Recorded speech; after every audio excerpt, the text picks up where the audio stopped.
बड़े मशहूर सहाबी रसूल हैं। मदीना शरीफ की एक मस्जिद में इशा की नमाज पढ़ाते थे, गौर से सुनिएगा।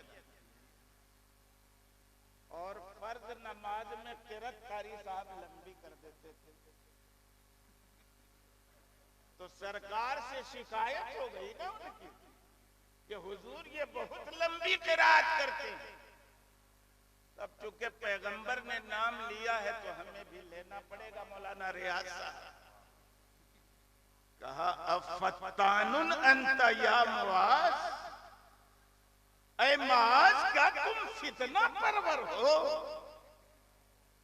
नमाज में लंबी किरात में करके लोगों को फितने में मुब्तला कर रहे हो।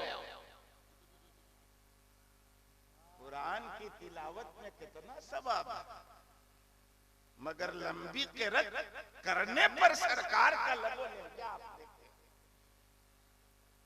तो रात भर तकरीर करने की अनुमति मिलेगी शरीयत की तरफ से, या बैठा के रात भर खिलवाते रहो उनको? और शोहरत को तो कोई जरूरत नहीं खिलवाने की। अगर ये रात भर पढ़े तो आप उसी जज्बे से सुनते रहिएगा जिस जज्बे से रात के 10 बजे आपने सुनना शुरू किया था। अब ये फिर हजरत शहबाज नूरी आ जाए, हजरत मौलाना मुबारक हुसैन मुबारक आ जाए, तो आपके चेहरों पे बजा हुआ 12 एकदम 8 आएंगे नहीं, एकदम 8। लेकिन तकरीर का मामला ऐसा नहीं होता। मशहूर सहाबी रसूल हैं सैयदना अब्दुल्ला इब्ने मसूद रदी अल्लाह ताला अन्हु। वो कूफा की जामे मस्जिद में हर जुमरात को तकरीर करते थे। गौर से सुनिएगा और जलसे वालों को खास तौर से सुनना चाहिए।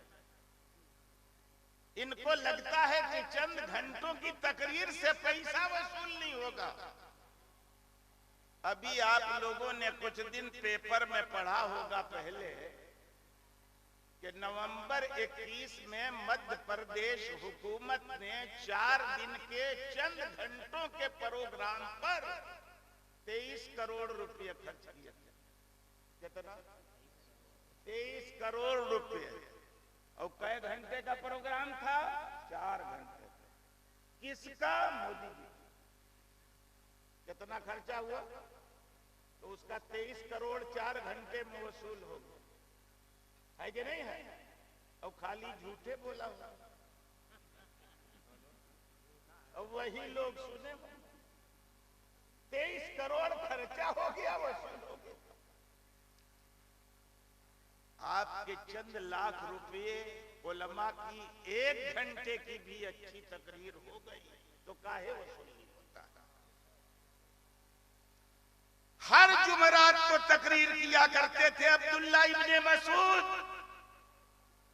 तो एक साहब बहुत शौकीन थे तकरीर के आप लोगों की तरह, तो उन्होंने रिक्वेस्ट कर लिया, या अबा अब्दुर्रहमान वदित्तु अन ज़क्करतना कुल्ल यौम। ए अबू अब्दुर्रहमान, ये कुन्नियत है हजरत अब्दुल्ला इब्ने मसूद की। कहते ए अबू अब्दुर्रहमान, मेरी तो ख्वाहिश है कि आप रोजाना तकरीर किया करें। 1 हफ्ता इंतजार करना पड़ता है आपकी तकरीर सुनने के लिए। वदित्तु अन ज़क्करतना कुल्ल यौम। तो सहाबी रसूल ने क्या जवाब दिया? अमा यमनउनी मिन ज़ालिक। नहीं, मैं ऐसा नहीं कर सकता। ऐसा करने से 2 चीजें मुझे रोकती।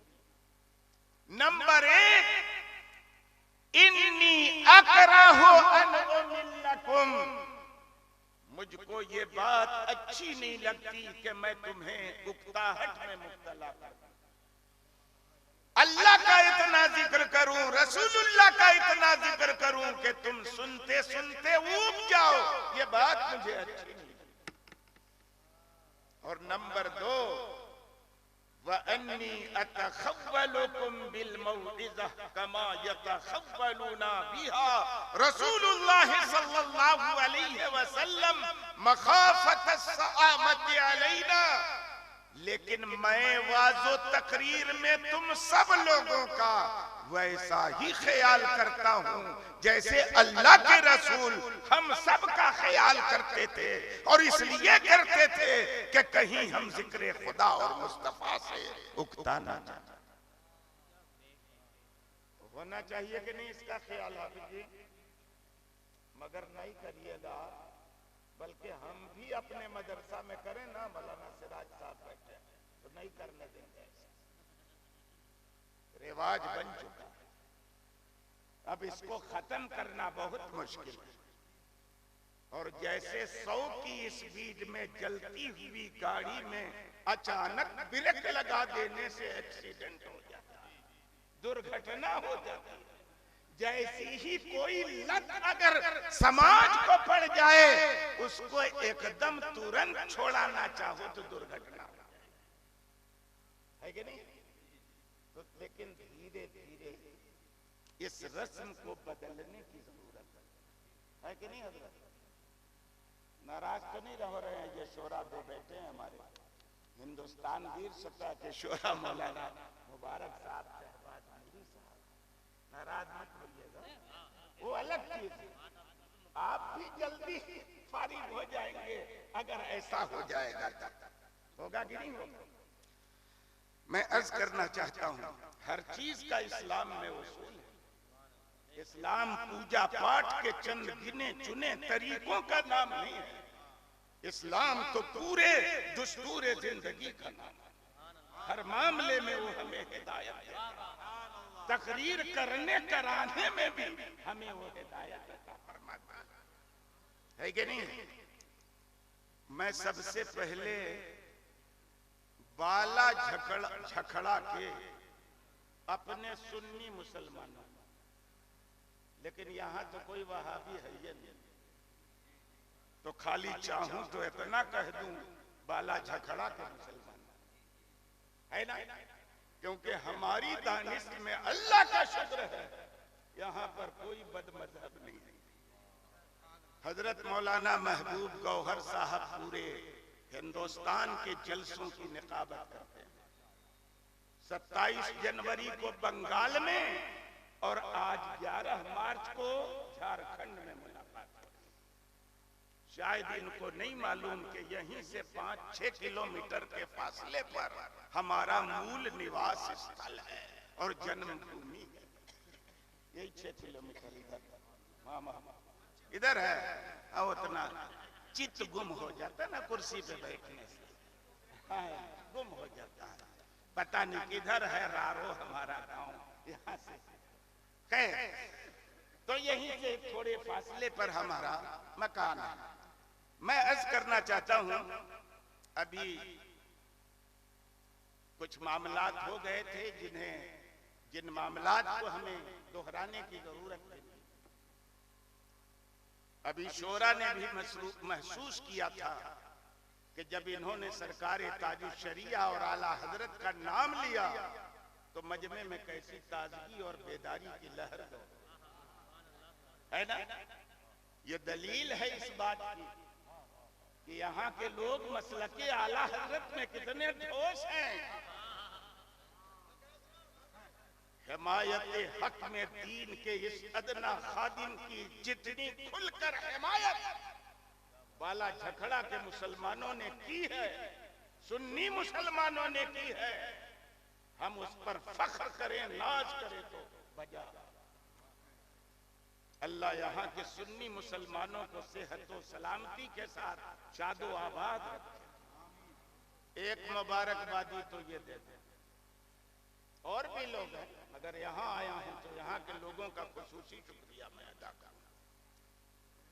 और दूसरा काबिले मुबारक इक़दाम ये किया कि इस इदारे का नाम पहले क्या था, अभी हाफिज नसीर साहब ने बताया, चाहे पहले मुझे भी मालूम था, मदरसा हमीदिया नूरुल उलूम। क्या नाम था?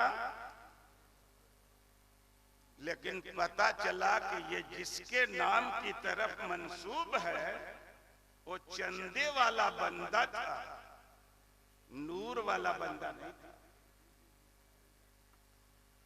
हमीदिया और नूरिया का जोड़ ऐसे ही था जैसे दिन रात दोनों इकट्ठा हो जाएं, जुल्मत और नूर इकट्ठा हो जाए, इस्लाम और कुफ्र इकट्ठा हो जाए। है नहीं?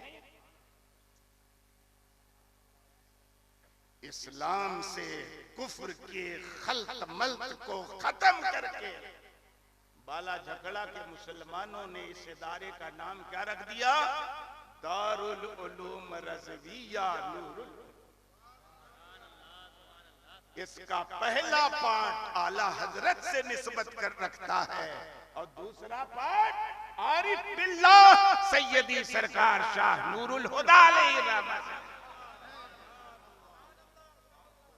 आस्ताने आलिया कादरिया बैतुल अनवार के मूरी से आला और इस पूरे इलाके में सुन्नियत का परचम बुलंद करने वाली जात शाह नूरुल हुदा। तो बरेली का फैजान भी जारी रहेगा इस इदारे में और बैतुल अनवार गया का फैजान भी जारी रहेगा इस इदारे में।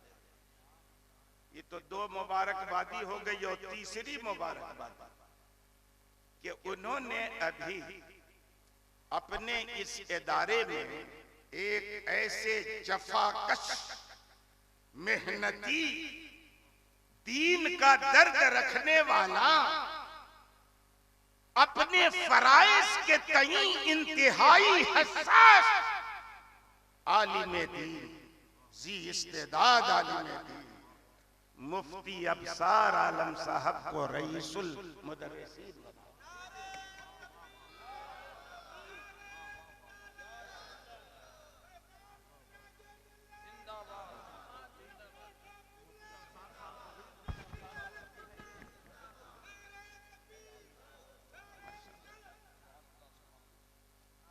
अरे ये कौन साहब है? अच्छा, शफी अंसारी साहब हैं। यानी हमारे दामाद के समधी है कि नहीं है? अभी ठीक से पहचान शफी अंसारी साहब। तो ये बड़ा कारनामा है यहाँ वालों का और इनकी आमद के बाद जाहिर है अकेले चना भाड़ नहीं खोलता मगर दूसरे की सलाहियतों को बरूए कार लाने के लिए खुद सलाहियत वाला होना जरूरी है। असातिज़ा वही है, खाली यही बदले मगर पूरा निजाम बदल गया है। तालीम का मेयार जमीन से आसमान पे चला गया। नाम हो रहा है कि नहीं पूरे इलाके। और इंशाअल्लाह इनकी सदारत में दारुल उलूम रज़विया नूरुल उलूम का तालीमी मेयार इतना ऊंचा होगा कि पूरे जिले में मिसाल पेश की जाएगी मदरसा रज़विया होगी कि नहीं होगी?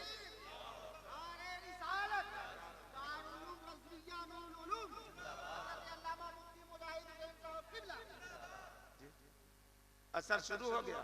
हाँ बिल्कुल शुरू होगा, क्यों नहीं होगा। काम करते रहे, खिंचाई करने वालों पर ध्यान मत दीजिए। हम जैसे आरिफ बिल्लाह शाह नूरुल हुदा के गुलामों में हैं। उस खानवादे के से सबसे ज्यादा मोहब्बत करने वाले उस खानवादे से सैयदी सरकार हुजूर हाफिज़े मिल्लत अलैहि रहमत। आज से 50-52 साल पहले जब मैं पढ़ता था मदरसा ऐनुल उलूम में तो हर साल हाफिज़े मिल्लत की तशरीफ आवरी होती और तब हम लोगों का शऊर कितना था। लोग कहते थे कि ये हिंदुस्तान के सबसे बड़े आलिम दीन है। हम लोग देखते थे हुजूर हाफिज़े मिल्लत गहरे मरासिम के बैतुल अनवार से सैयदी सरकार हुजूर हाफिज़े मिल्लत अलैहि उनका फरमान है कि हर मुखालफत का जवाब काम है। मुखालफत करिए, करे कोई, जवाब देके समय बर्बाद मत करो। काम करके दुनिया को दिखाओ, टांग की खिंचाई करने वाले खुद ही कभी खिंच जाएंगे, है कि नहीं? तो अल्हम्दुलिल्लाह यहाँ काम हो रहा है और हम चाहेंगे कि सारे मदरसे वाले से लेके इस मदरसे के नक्शे कदम हम भी चलाना चाहते हैं। अब ज्यादा दिन नहीं रह गई है मेरी सर्विस, 12 महीने की कैद बच गई है मेरी। वो समझिए एक तरह का आजीवन कारावास कि हम जहां चाहते थे जा नहीं पाते थे, लेकिन 12 महीने के बाद उस कैद से मुझे मुक्ति मिलने वाली है। तब इंशाअल्लाह हो सकता है अगर हयात रही, जीवन लीला समाप्त नहीं हुई, तो हम आपके सेवा में जिंदगी की आखिरी सांस तक उपस्थित रहेंगे इंशाअल्लाह। और अभी हमने शुरुआत कर दी है। हमने पूरे जिला गढ़वा के उलमा की एक तंजीम बनाई है, तंजीम उलमाए अहले सुन्नत जिला गढ़वा। और ये सिर्फ कागज पे इंशाअल्लाह तंजीम नहीं रहेगी, ये तंजीम जमीन पर उतरेगी। और गढ़वा की तंजीम है तो खाली गढ़वा के शहर के लोग नहीं रहेंगे। जिला गढ़वा में जितने ब्लॉक हैं 14, इन 14 ब्लॉक के तहत जितनी पंचायतें हैं, हम हर पंचायत से नुमाइंदे लेकर जिली सतह पर एक तंजीम बनाने की मैंने शुरुआत कर दी है। और याद रखिएगा, मरकज से कट कर कोई जी नहीं सकता। ईमान और अकीदे के हिसाब से हमारा मरकज कल भी बरेली था, आज भी बरेली। हम उस मरकज से कट कर जी नहीं सकते और जिंदा नहीं रह सकते। इसी तरह से जिला गढ़वा में अगर कोई सबसे सीनियर आलिम है, सबसे मुत्तकी परहेजगार आलिम है, इल्म और हिकमत का पहाड़ है, उसी को हम लोग कहते हैं पीरे तरीकत हुजूर नसीरे मिल्लत।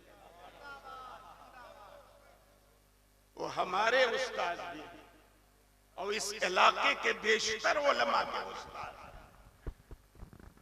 हमने जिला गढ़वा में मरकजी शख्सियत उन्हीं को माना है और उन्हीं की सरपरस्ती में हम जिला गढ़वा के उलमा की तंजीम बना चुके हैं। और आज जुमा बाद हमारी मीटिंग थी नगर प्रखंड में, प्रखंडीय स्तर पर चुनाव की वो करके हम आ जाएंगे।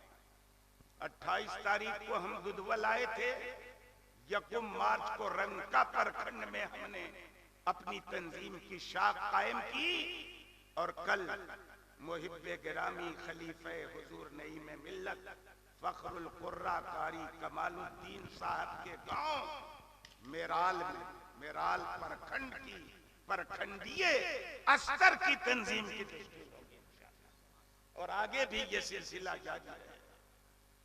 और उलमा को जोड़ना इसलिए जरूरी है कि इस इलाके में कहीं भी हमारे मसलक के खिलाफ अपनी जबान खोले और उस मसलक के खिलाफ जबान खोलने वाले के विरुद्ध हमारी जमात का कोई आलिम खड़ा हो तो हर आलिम उसके कंधे से कंधा मिला मसलक के खिलाफ बोलने वाले की जबान पे ऐसा ताला लगा दे कि जिंदगी भर खोल न सके। है कि नहीं? हम उलमा को इसलिए जोड़ रहे हैं। और अगर ऐसे ही होता रहा कि हमारे ईमान और अकीदा और मसलक के विरुद्ध किसी ने तकरीर की, तहरीर लिखी, उसके खिलाफ हमारी जमात का कोई आलिम खड़ा हुआ तो कुछ लोग उसके समर्थन में खड़े हुए। अपने ही आलिम को तजलील करने के चक्कर में पड़ गए। उलमा को हम इसीलिए जोड़ रहे हैं ताकि उलमा में ये ग्रुप बंदी खत्म हो और सब मिलजुल कर दीन की, ईमान की, मसलक की हिफाजत का काम करें। ईमान और अकीदा की हैसियत पहली, उसके बाद अमल की हैसियत दूसरे नंबर पर। लेकिन जैसा कि मैंने पहले अर्ज किया, बदअमली भी यकबारगी नहीं छोड़ाई जा सकती। जब किसी चीज की लत पड़ जाती है तो इस्लाम ने हमको सबक सिखाया है कि अगर उसे छोड़ना है तो स्टेज बाय स्टेज, दर्जा बदर्जा, समझा बुझा के हिकमत अमली से उसको दूर करना पड़ेगा। यकबारगी दूर हो जाएगा।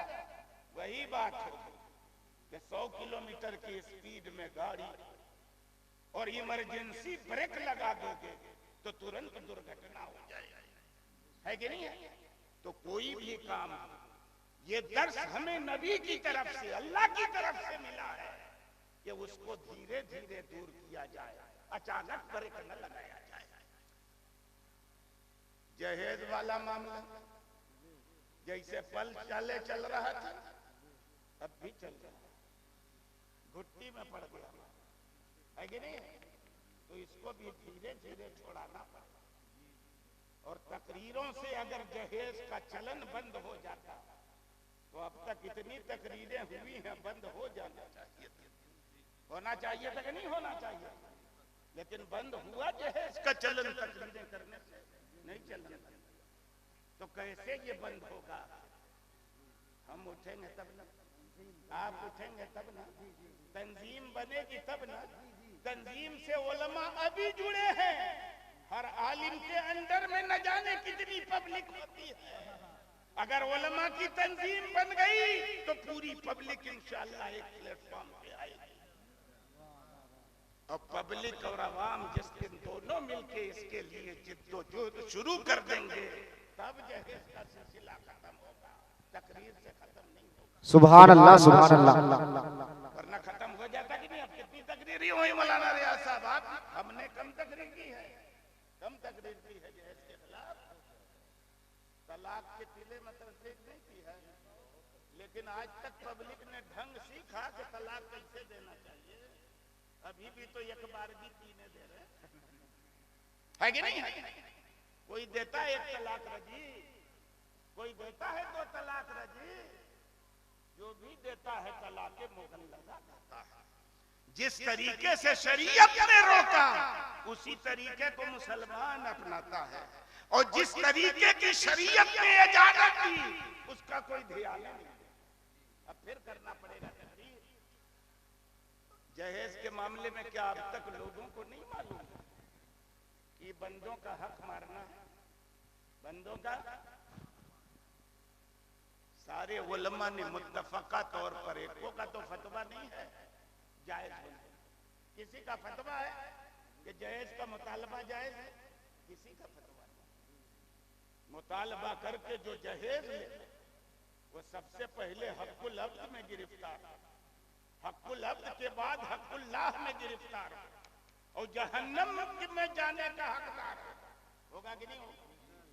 याद रखना, एक हक होता है खुदा का और एक हक होता है बंदे का। थोड़ा सा सुनिएगा, आप तकरीर क्या करेंगे, चंद बातें करते हैं। हमारे ऊपर जो हुकूक हैं अल्लाह ने आयद किए हैं वो 2 तरह के हुकूक हैं। एक वो हुकूक हैं जो हमारे ऊपर अल्लाह के, दूसरे वो हुकूक हैं जो हमारे ऊपर खुद बंदों के।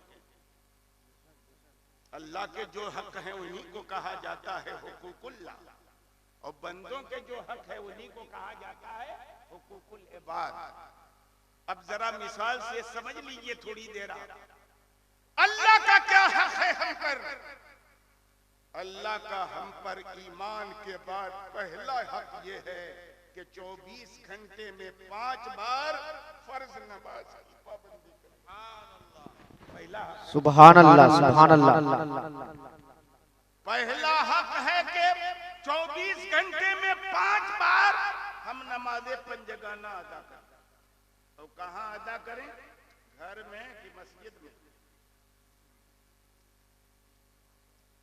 घर की नमाज औरतों वाली है, मर्द की नमाज मस्जिद वाली है। मगर कौन सी नमाज? फर्ज नमाज, जिसकी जमात मर्दों पर वाजिब है कि नहीं? मस्जिद जाना है। 5 वक्त की नमाजें 24 घंटे में हम पर फर्ज है। अगर हम अदा नहीं करते तो अल्लाह का हक मार रहे हैं, अल्लाह के हक में गिरफ्तार है, गुनाहे कबीरा का है कि नहीं है? आजकल तो मामूली मामूली बात पर कहा कि देखो ये नाजायज काम कर दिया, फतवा मंगा के तौबा करा लिया पूरा। और इन फतवा मंगाने वालों को ये नहीं मालूम है कि जो मुसलमान भी 5 बार नमाज अदा नहीं करेगा, एको वक्त की नमाज छोड़ देगा, उस पर तौबा फर्ज है। तो कितनी तौबा कराइएगा? कितने लोगों पे तौबा फर्ज होगी गांव में या शहर में भी जो नमाज का पाबंद नहीं है? नमाज का तर्क करना इतना गुनाह, नबी कहते हैं मन तरक सलात मुतअम्मिदन फकद कफर, जो जानबूझकर एक वक्त की नमाज छोड़ दे तो उसने कुफ्र कर दिया। भले मुफ्ती साहब से पूछिए का काफिर हो गया? नहीं, काफिर नहीं हुआ, लेकिन काम काफिर वाला। बेशक सुभान अल्लाह। मुसलमान का काम जानबूझ के नमाज छोड़ना नहीं है, ये काफिर का काम है। अगर जानबूझ के छोड़ता है तो मुसलमान का काम नहीं किया, उसने काफिर का काम किया। और तावील बता देंगे मुफ्ती साहब, भले काफिर होने का फतवा न लगाए, लेकिन ये तो कहेंगे कि तुमने गुनाहे कबीरा किया, बहुत बड़े पापी हो, तौबा करो, कज़ा नमाज अदा करो। सुभान अल्लाह, सुभान अल्लाह। महीने भर का रोजा फर्ज है, साहिब निसाब हो तो 2.5% ज़कात फर्ज है, जमीन की में काश्तकारी करते हो, साल में जितनी बार पैदावार हो 10% या 5% उश्र फर्ज है कि नहीं फर्ज? अगर ये सब नहीं अदा करते हो तो हक़ुल्लाह में गिरफ्तार, मुस्तहिक़ के अज़ाब नार। लेकिन जिस दिन खुदा ने तौफीक दे दी और सच्चे दिल से अल्लाह की तरफ रुजू कर लिया, तुमने अपने साबिक़ा गुनाहों पर नादिम हो गए, शर्मिंदा हो गए, तो ये अल्लाह का हक है तुम पर। अल्लाह चाहेगा तुरंत, और चाहेगा क्या तौबा करोगे, सच्चे दिल से वो वादा करता है माफ करना, है कि नहीं? लेकिन ऐसा नहीं है कि नमाज छोड़ दिया, खाली तौबा कर ली तो माफी मिल गई। नहीं, तलाफी भी करनी पड़ेगी। अब तो हिसाब लगाना पड़ेगा कि 12 साल या 15 साल की उम्र में जब भी तुम बालिग हुए तब से लेकर आज तक हिसाब करो कितनी नमाजें तुम्हारी छूटी हैं। जितनी नमाजें छूटी हैं तौबा के बाद सबकी कज़ा करोगे तो अल्लाह तौबा कि बिना कज़ा किए कर ले। लेकिन अगर तुमने किसी बंदे का हक मार लिया है ना, और हक छोड़ दो, खाली लड़की वाले से मांग करके प्रेशर डाल के पैसे ले लिए, एक बार नहीं 1000 बार तौबा कर लो खुदा की बारगाह। यहां नहीं, खाने काबा के सामने जाके तौबा कर लो, हज्जे बैतुल्लाह से फरागत हासिल कर लो। लेकिन बंदों का अगर 5 रुपया भी तुम्हारे ऊपर बाकी है तो किसी नेकी के सबब अल्लाह तुम्हारा गुनाह तब तक माफ नहीं करेगा जब तक के साहिब हक का हक अदा नहीं करेगा। वाह वाह, नारे तकबीर, नारे रिसालत, मुजाहिदे दौला हजरत अल्लामा मुफ्ती मुजाहिद हुसैन साहब क़िबला इलाहाबाद। क्योंकि तुमने नमाज छोड़ी, ज़कात तर्क किया, रोजे छोड़े, हज फर्ज है वो अदा नहीं किया, ये खालिस खुदा का हक है, माफ कर देगा तौबा कर लोगे। लेकिन जो बंदों का हक है 1000 बार तौबा करो, जब तक बंदा माफ नहीं करेगा खुदा भी नहीं माफ करेगा, है कि नहीं है? तो तो जिन जिन लोगों ने लाखों लिए हैं अपने ससुर साहब से, खाली तौबा करने से छुट्टी मिल जाएगी? नहीं, जब तक के लिया हुआ पैसा दोबारा अदा नहीं कर दोगे तब तक अल्लाह के यहाँ से माफी मिलेगी। अरे ये काहे के लिए ऑप्शन देते हैं? उंगली पकड़ाइएगा तो कौन कलाई पकड़ लेगा? हाँ, धीरे धीरे कलाई लगे थामने, इनको उंगली ना गजब हो गया। सुना है कि नहीं? ऐसे होता वो मत कहिए, देना पड़ेगा, वापस देना पड़ेगा। मैं अर्ज करना चाहता हूँ, एक हदीस सुन लीजिए, बगैर हदीस के तो हमारी तकरीर पूरी नहीं होती। एक हदीस सुन लीजिए फिर मैं खत्म कर देता हूँ। ये हदीस है मुस्नद इमाम अहमद इब्न हंबल में भी है, अल मुस्तदरक अल सहीहैन में भी है। पढ़ दो हजरत, आखिरी पढ़ दो। उम्मुल मुमिनीन सैयदा आयशा सिद्दीका रज़ी अल्लाह ताला अन्हा से मरवी,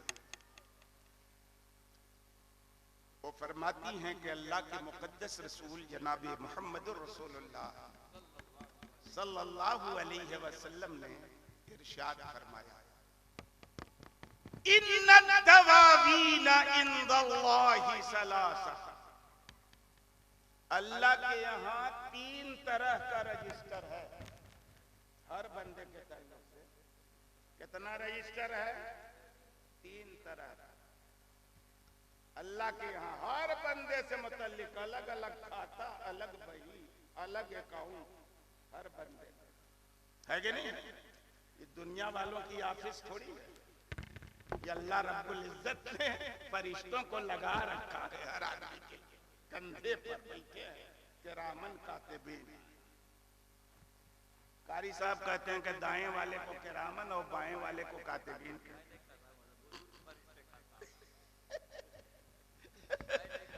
नहीं, ये नहीं कहते हैं, कभी याद आ रहा है मुझको, कहते किरामन कातिबीन। इज्जत वाले फरिश्तों की जमात 2-2 बैठी है हर मुसलमान के कंधों पर। सब रजिस्टर तैयार हो रहा, हम बोल रहे हैं ये भी लिखा जा रहा है, आप सुन रहे हैं ये भी लिखा जा रहा है, और सबका नाम लिखा है वहां पर। कितने रजिस्टर है अल्लाह के यहाँ? 3।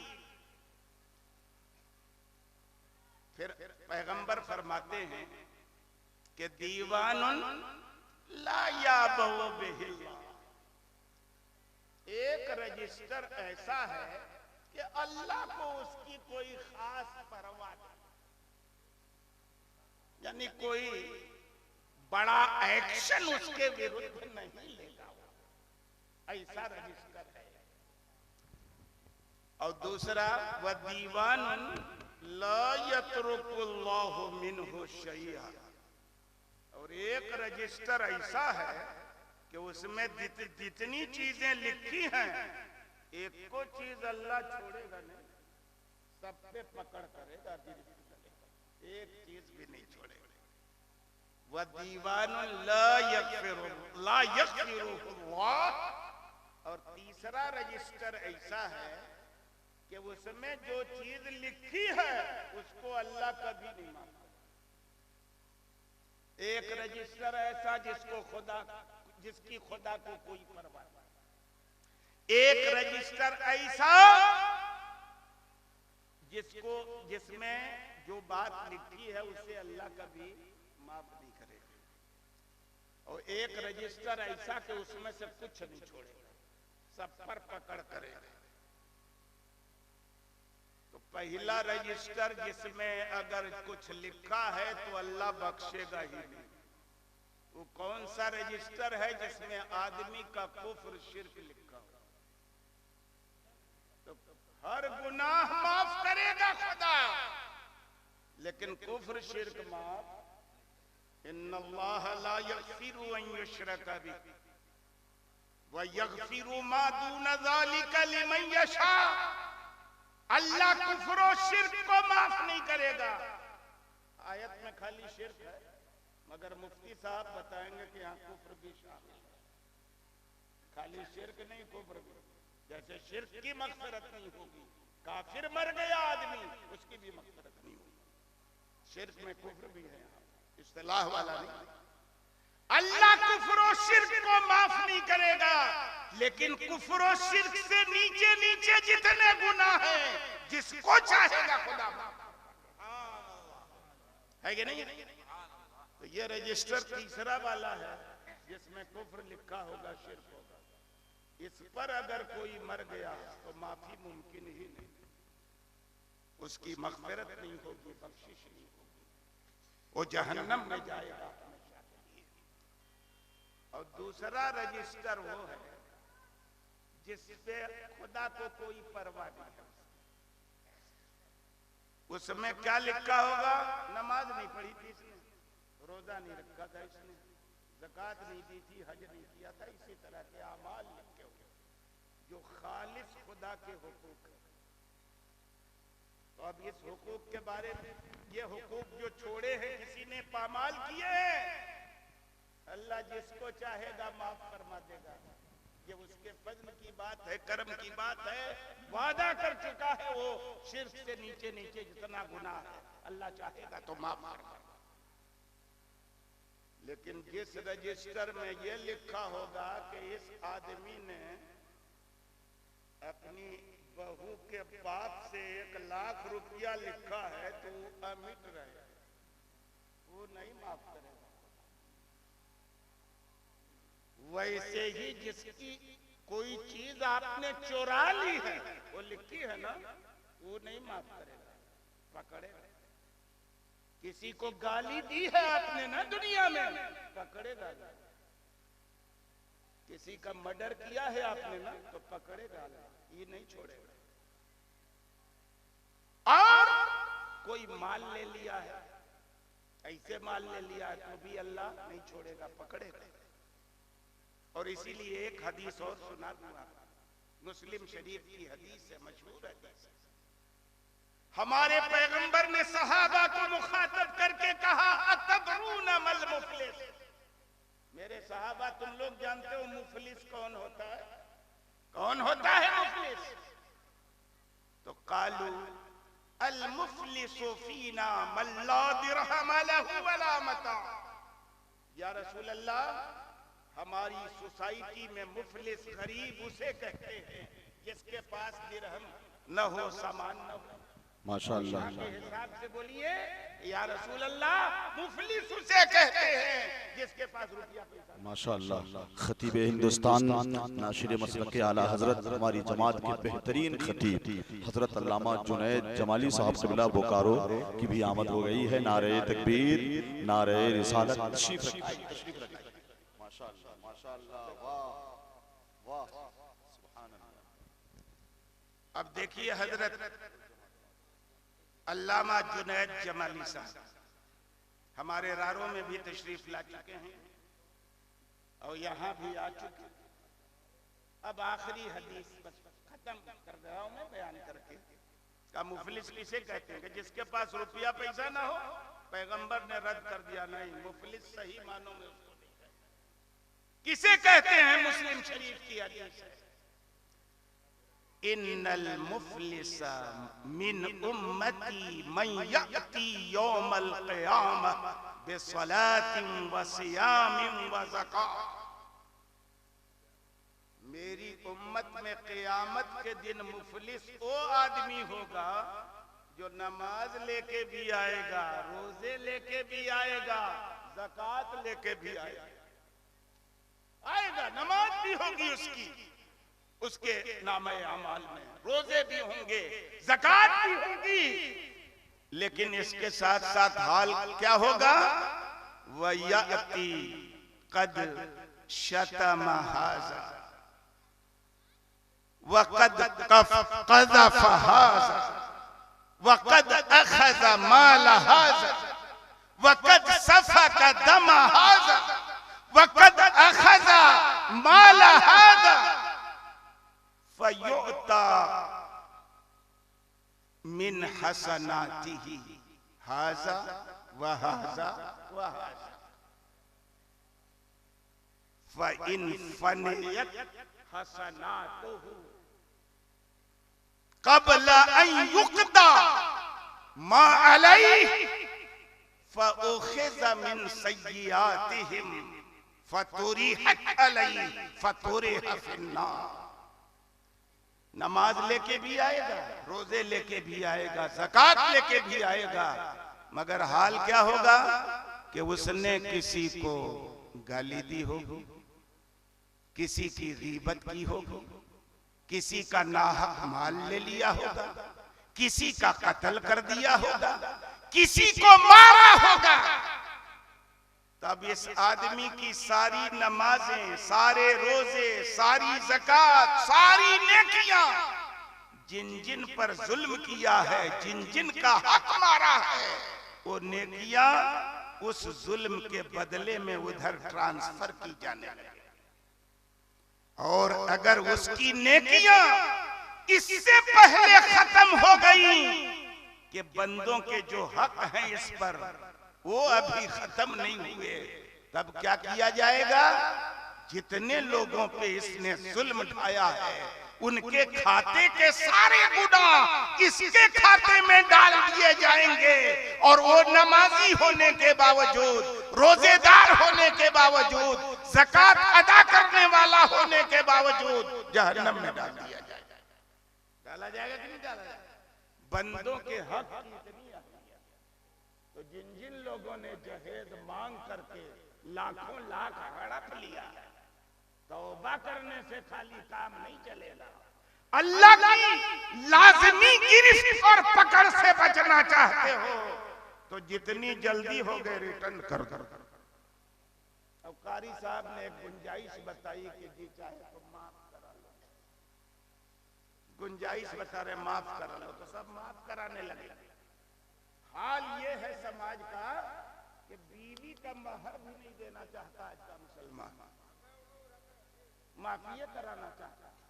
जब शौहर मरने लगेगा तो मोहल्ले की औरतें आ जाएगी, शौहर मर रहा है, पकड़ हो जाएगी, माफ कर दो, है कि नहीं है? यानी जो लेना नहीं चाहिए वो तो शौक से लेता है, और देना जो फर्ज है उससे बचने की हजार तरकीब लगाता है। पास पड़ोस की औरतों को बुला लेता है महर माफ करवाने। कुरान करीम में अल्लाह इरशाद फरमाता है, वक़्तु सदक़ातिन निसाई निहला, औरतों का महर खुश दिली से अदा कर दो। तो खुश दिली से अदा क्या करेगा? बुज़दिली दिखाता है कि नहीं? माफ कराने के चक्कर में रहता है, और ऐसा समझता है कि जैसे बीवी को यहाँ हम धोस में लेके जो चाहते हैं करवा लेते हैं, क़यामत में मेरी ये अकड़ चल जाएगी, वहां भी हम दबा देंगे। यहाँ दबा सकते हो, वहां नहीं दबा सकते। औरत अगर खड़ी हो गई ना अपने दैन के महर के मुतालबे के लिए खुदा की बारगाह में, तो भागने का कोई रास्ता नहीं मिलेगा। यहाँ हड़का सकते हो, वहां नहीं हड़का सकते। अरे बीवी की बात तो छोड़ो, वो दूसरे घर की है।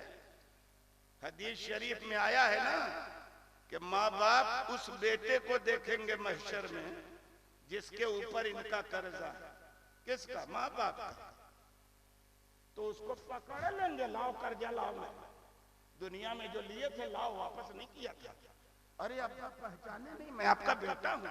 अरे अम्मी आपने भी नहीं पहचाना, मैं आपका बेटा हूँ। दुनिया में आदमी नाजायज जायज हलाल हराम की परवाह नहीं करता अपने बेटे की जायदाद और प्रॉपर्टी बनाने के लिए। लेकिन वही बेटा जब क़यामत में सामने आएगा तो माँ बाप पकड़ लेंगे, लाओ मेरा कर्जा था। पहचाना नहीं अब्बा, मैं बेटा आपका। पहचानी नहीं अम्मी, मैं बेटा आपका।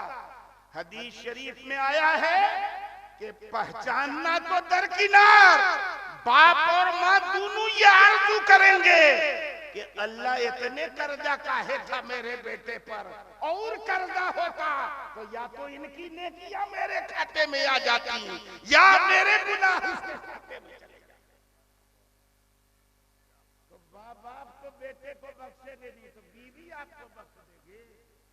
तो जितने लोगों की शादी हो चुकी है, दैन महर अब तक अदा नहीं किया, तो कल सवेरे अदा कर दीजिएगा, या कोई टाइम फिक्स कर दीजिएगा कब अदा करेंगे। या नहीं हो सके तो हाथ पैर जोड़ के माफी करा लीजिएगा। मर्द ने आपको, अल्लाह ने तो आपको हाकिम बनाया था औरतों का कि वो हाथ जोड़ के आपके सामने खड़ी रहे। अर्रिजालु कव्वामूना अलन निसा, मगर आपे गुलाम बन के मैडम है कि नहीं? हड़काना हो तो कव्वाम है, हाकिम है, मर्द है, और दैन महर देना हो तो गुलाम बन गए, मैडम माम कर।